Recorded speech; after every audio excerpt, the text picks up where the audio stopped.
સાહેબ શ્રી, સરકારી યોજનાઓ કે ગ્રાન્ટ ગામ સુધી કેમ નથી પહોંચતી?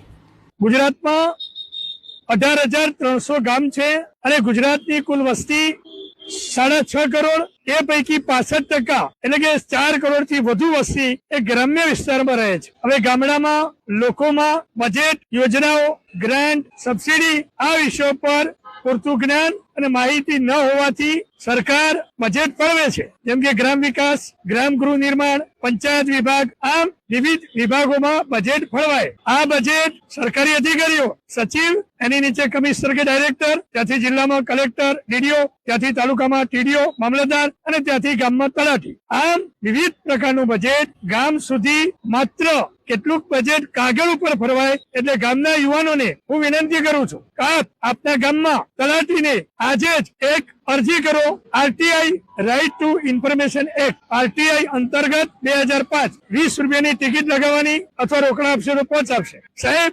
છેલ્લા 2 વર્ષમાં અમારા આ ગામમાં ગુજરાત સરકાર, કેન્દ્ર સરકાર, ધારાસભ્ય, સંસદ સભ્ય, એટીવીટી એટલે આપણો તાલુકો, વારવેન તાલુકો, આમ વિવિધ સ્વરૂપે કેટલી ગ્રાન્ટ કયા કામો માટે આવી અને એ કામો અત્યારે શું પરિસ્થિતિમાં છે, આવો પ્રશ્ન પૂછશો એટલે પેલા તલાટીએ જવાબ આપવો પડે। સાહેબ, આજે સત્ય કહું છું કે ગુજરાતના લગભગ દરેક ગામમાં તળાવ હોય છે। આ દર 2-3 વર્ષે તળાવ ઊંડા કરવા, તળાવના પાળા બાંધવા, તળાવમાં પાણી ભરવું, એ સિંચાઈ અને પશુ પંખીઓ પીવામાં કામમાં લઈ શકે। 90% તળાવ ઊંડા કરવાની યોજના માત્ર કાગળ ઉપર ચાલે છે। પૈસા ટીડીઓ કે સિંચાઈ એન્જિનિયર દ્વારા જે વિવિધ મંડળીઓ છે, સંસ્થાઓ છે, એમને ફાળવવામાં આવે છે।